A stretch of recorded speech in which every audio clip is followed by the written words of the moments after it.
मन करते हैं। आना चाहता हूं सीधा संजय जी आपके पास, आपके विचारों के लिए।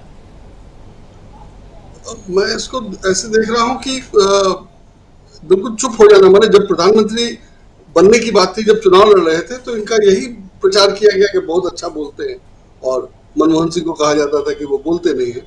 और अब जो है वो बिल्कुल नहीं बोलते हैं, और मैंने बहुत सारे मामलों पर एकदम शांत रह गए, और जो आश्चर्यजनक है। लेकिन चुनाव लड़ने और चुनाव जीतने की जो उनकी कोशिशें हैं, या रणनीति है, या जो चाल है, उसमें कोई कमी होती नहीं दिख रही मुझे।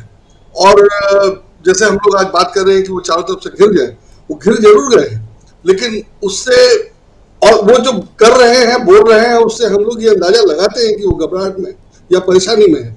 लेकिन उनकी कोशिशें या जो चाल है या उनके शस्त्र जो रोज नए नए निकल रहे हैं, उसमें कोई कमी नहीं आ रही है। माने ठीक है कि वो मूल रूप से बांटो और राज करो वाला मामला ही है, लेकिन है। और सबसे बड़ी बात कि उनके समर्थक अभी तक उनके साथ हैं और बुरी तरह साथ दे रहे हैं। ये दो चीजें मुझे बहुत आश्चर्यजनक लगती हैं। और वो इसलिए भी कि आज इंडियन एक्सप्रेस में खबर है कि ब्रजभूषण सिंह ने कहा है कि उनके खिलाफ जो एफआईआर है वो उनको परेशान करने के लिए हुई है। और उसी खबर में है कि उन्होंने अपने फेसबुक पे पोस्ट किया गया है कि ये अपना पॉस्को एक्ट जो है वो कैंसर बन गया है, और वगैरह वगैरह। मैंने एक व्यक्ति के खिलाफ इतना गंभीर आरोप है, इतने दिन से मामला चला आ रहा है, इतनी शिकायत है, आप एक दिन पकड़ के पूछताछ करके आमने सामने बैठा के किसी तरह से उसको निपटाओ तो सही। आप कुछ नहीं कर रहे हो और चुप हो। और दूसरी तरफ से ये कहा जा रहा है कि वो कानून कैंसर बन गया है। अगर कोई कानून बना है और वो कैंसर बन गया है, तो इस तरह की बातें करना और वो खबर छपना, दोनों मुझे आश्चर्यजनक लगता है कि ऐसा कैसे हो रहा है। एक तो उनको गिरफ्तार नहीं किया जा रहा है, और वो जो कह रहे हैं वो खबर भी बन जा रही है। दोनों बात कैसे हो सकती है? और ये मैंने सरकार कहाँ है, क्या कर रही है? पीछे ये भी है कि अभी मणिपुर की हिंसा के बारे में अपने गृह मंत्री ने कहा कि अदालत के फैसले के कारण हुआ था। और अदालत के फैसले के कारण हिंसा हुई, तो जाहिर है कि जिसका काम था उसको इम्प्लीमेंट कराना, वो चूका। तो कहा यह जाएगा ना कि चूक कहाँ हुई? अदालत के फैसले के कारण हिंसा थोड़ी हुई। हिंसा इसलिए हुई कि उस फैसले से जो नाराज थे, जो असंतुष्ट थे, उन्होंने विरोध किया और उनको रोका नहीं जा सका। हिंसा तो इसलिए हुई। लेकिन गृह मंत्री कह रहे हैं कि अदालत के फैसले से हिंसा हुई। इसका सीधा मतलब है कि अदालत का फैसला गलत था, वो नहीं होना चाहिए था। यही तो घुमा फिरा के इसका यही मतलब निकलता है। तो अगर गृह मंत्री इस स्तर पे बात कर रहे हैं, इस लेवल पे काम कर रहे हैं, दूसरी ओर आज के अखबारों में खबर है कि कल जो संसद का उद्घाटन है, और चूंकि उसमें विवाद है और प्रधानमंत्री को नहीं करना चाहिए, राष्ट्रपति को करना चाहिए, इसके मद्देनजर आपने भी अभी बताया कि किसान आ रहे हैं, किसानों ने आना है, तो आज खबर है कि उसकी सुरक्षा की व्यवस्था कर दी गई है। तो उसके लिए तो आप तैयार हैं, जो आपको करना है उसके लिए आप तैयार हैं, उसमें हिंसा ना हो, उसका विरोध ना हो, उसके लिए आप तैयार हैं। लेकिन अदालत के फैसले से अगर हिंसा होती है तो हो जाती है, और आप चुनाव प्रचार करते हुए कर्नाटक में पाए जाते हैं, मणिपुर में हिंसा हो रही। तो इस ढंग से सरकार चल रही है या देश चल रहा है? और ऐसे में जो विरोध हो रहा है उसको अखबार भी नहीं छाप रहे, और इनका काउंटर भी हो रहा है। जैसे कांग्रेस ने 9 सवाल पूछे, ये अपने आप में महत्वपूर्ण है कि 9 साल के शासन में, चूंकि ये आरोप है कांग्रेस का, या हम लोग भी देख रहे हैं कि कुछ काम नहीं हुआ है, तो कांग्रेस ने 9 सवाल पूछे 9 साल पे। 9 साल आपने कोई प्रेस कॉन्फ्रेंस नहीं की, तो 9 सवाल अगर पूछ लिया तो वो सवाल अखबार में आज क्यों नहीं पहले पेज पे गंभीरता से छपना चाहिए था? लेकिन मुझे आज दिखा नहीं किसी अखबार में कि 9 सवाल जस के तस छपे हों। जहां छपा है वहां भाजपा का 9 सवाल का जवाब भी है साथ साथ। तो किस तरह से चीजों को टोन डाउन कर दिया जा रहा है। मतलब बीजेपी और सरकार तो कर ही रही है, अखबार भी उसको कर दे रहे हैं।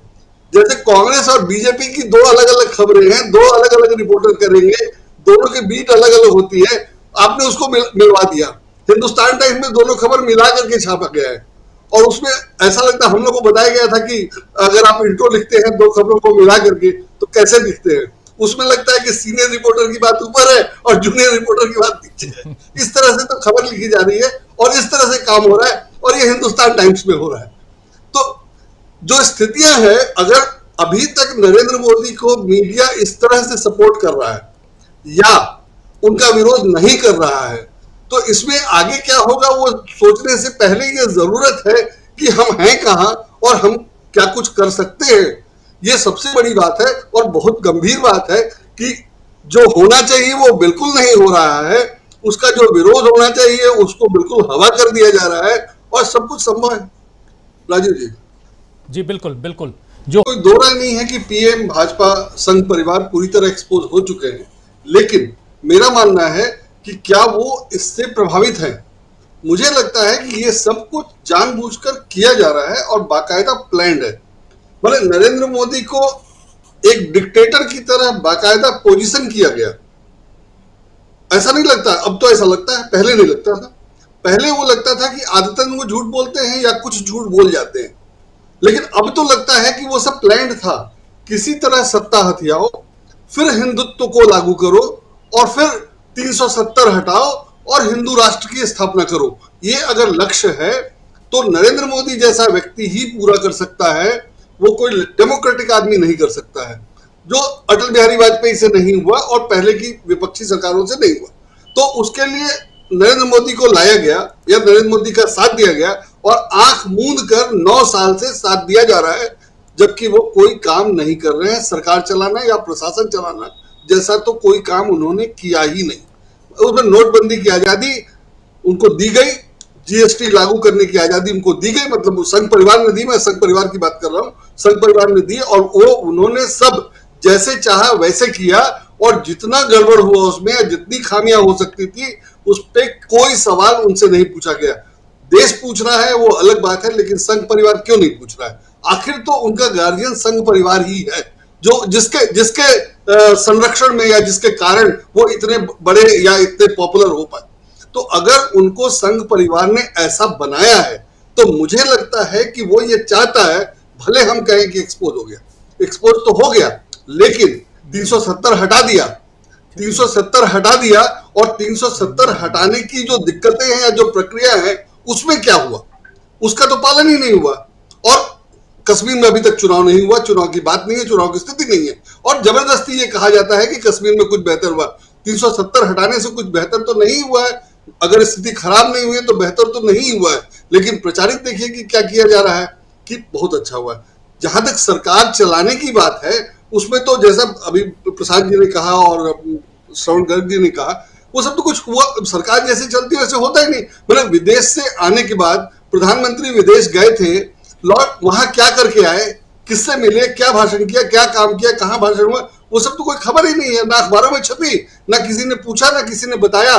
पुराना नियम था कि राष्ट्रपति के पास जाकर के रिपोर्ट भी करते थे, अब तो वो भी नहीं होता है कि प्रधानमंत्री विदेश से लौट के आए तो जाके राष्ट्रपति को बताए, तो वो नहीं। तो वो राष्ट्रपति को कैसे देखते हैं ये तो इससे स्पष्ट है, तो वो उद्घाटन क्यों करवाएंगे?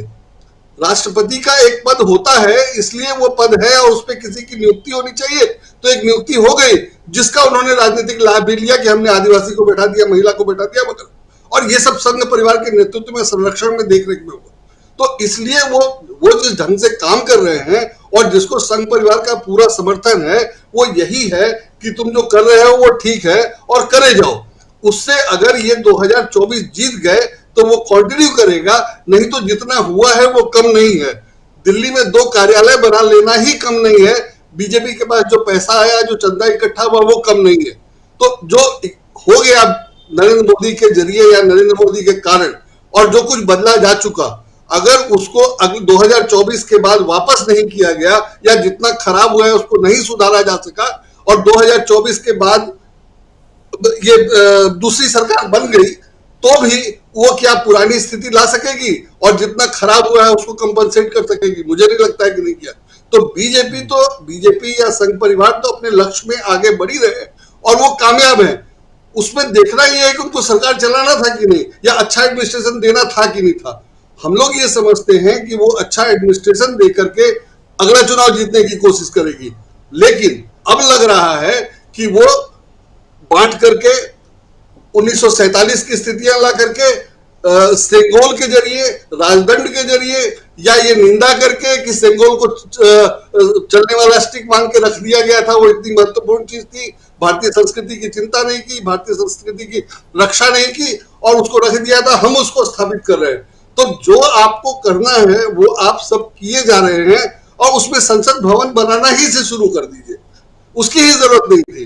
तो पहले संसद भवन बनाया गया और उसके बाद उसमें राजदंड स्थापित किया जाएगा, फिर उद्घाटन। तो जो करना है वो एक तरह से ये स्थापित किया जा रहा है कि Narendra Modi is a good dictator, और वो जो काम कर रहे हैं वो उनसे करवाया जा रहा है। जो कर रहे हैं, मुझे नहीं लगता कि दूसरा कोई ये सब करता, वो कर रहे हैं तो उनसे करवाया जा रहा है। और जितना